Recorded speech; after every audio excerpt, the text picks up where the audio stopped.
Hi you guys, my name is Nora. Welcome to my channel.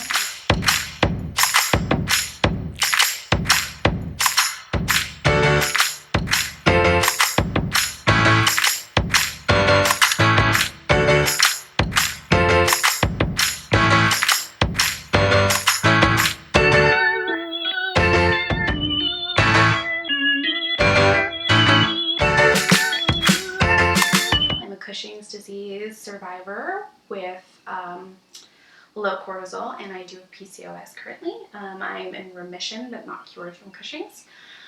Welcome to my channel. If you think of it, please subscribe below. Yeah, this is the last video I'm putting up for a little bit, so if you're like, oh no, how am I going to reach her? Check back to the video I posted earlier about how to reach me when I'm not posting videos. Hopefully I'll be well enough to tape some more soon, but we'll see.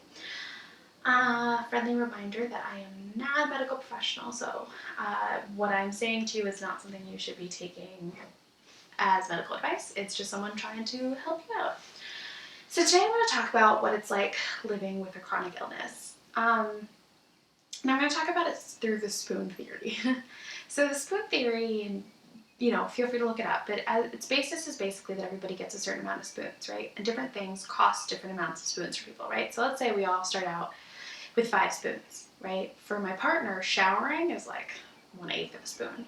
But for me, showering costs me a whole spoon. So I only have 4 spoons left for the day. Or making dinner, whole spoon for me. Sometimes it's 2 spoons. For my partner, it's a half a spoon. It's really about the energy that we have. And this has been the best way I've been able to kind of explain it to my family members. They're like, oh, do you want to go on a walk? And I'm like, sure, that's 3 spoons for me today though, right? So it's like, I can do that. But then if you need me to do something else that day, I don't know if I can do that as well. And then there are some days where I start out with barely any spoons, right? I start out with like a spoon and a half, and that's all I've got. So all I can do that day is shower. And that's it. That's all I can do. That's really all I can handle. It's very hard living with chronic illnesses, especially with someone I have 2 now.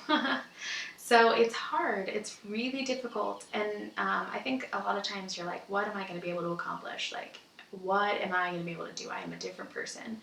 The thing that's been hardest for me is figuring out that I am a completely different person and kind of grieving who I was before I got sick and figuring out who I am now. I think I like who I am now better. To be honest with you, I think I'm kinder and nicer and more empathetic. My wants have changed, I want just more like to travel and to be happy, and before I wanted a lot more than that. I wanted to leave my mark, and now I don't really give a shit about that, to be honest. But I think I am leaving my mark with all of you guys, so it's fine. Things you shouldn't say to your chronically ill friend. You get better soon. I hope they find a cure. How long are you going to be dealing with this? Because it's forever. We're always going to have these things, and we're figuring out the new us.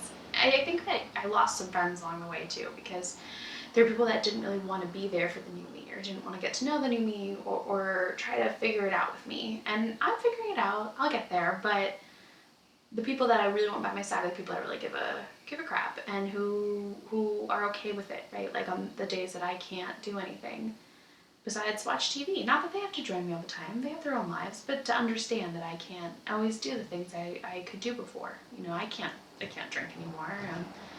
Other people can, and maybe I'll get to a point where it's better. I'm not even a year post-op and I'm still getting used to PCOS. There's a lot for me to figure out. But living with a chronic illness is different, and it's hard, and I have a new outlook on life, and I'm still figuring it out. I'm still figuring a lot of it out. But the biggest thing to understand is that people with chronic illnesses, we use more spoons to do the same things as you. We're not being lazy. We're not showing up for you, but we don't have as many spoons. I would really check out the spoon theory and try to use it to explain it to your partner or to your family, because for me, I found that talking about the spoon theory made it so much easier for me to communicate how I'm feeling, because I could wake up and be like, hey, my partner's like, what do you want to do today? And I'm like, I have 1 spoon. We could do something that costs 1 spoon. And he gets it. It's great. So if you are friends with a chronically ill person, or your family member is chronically ill, the biggest thing to understand is that like their day-to-day is not always the same. It's not really as simple as like, oh, if I get a little bit more sleep or more sunshine, like we're learning how to navigate, and we're constantly learning how to navigate and constantly learning how to deal with our bodies and what's different and what's changing. Our disease is not the same. I don't wake up with the same symptoms every single day and know exactly how to handle it and be like, oh, well, I can take 2 Advils at the start of the day and then go in the sunshine and I'll be fine. I can live like everybody else. That's not the case. And for my chronically ill babies, like my lovelies, my darlings, you are not any less valid or important or able to accomplish things because you're chronically ill. You are just as valid and important as anybody else, and you deserve to take up space. So the big thing for me is just my life is different now, and that's not necessarily a bad thing. It's just it is. That's how it is. Yeah, I'm going to continue talking about this. This is just going to be part 1 of like how to live with a chronic illness and come to terms with it. But I'm going to keep talking about it. I think this is really important. I'm still coming to terms with it, but that's okay.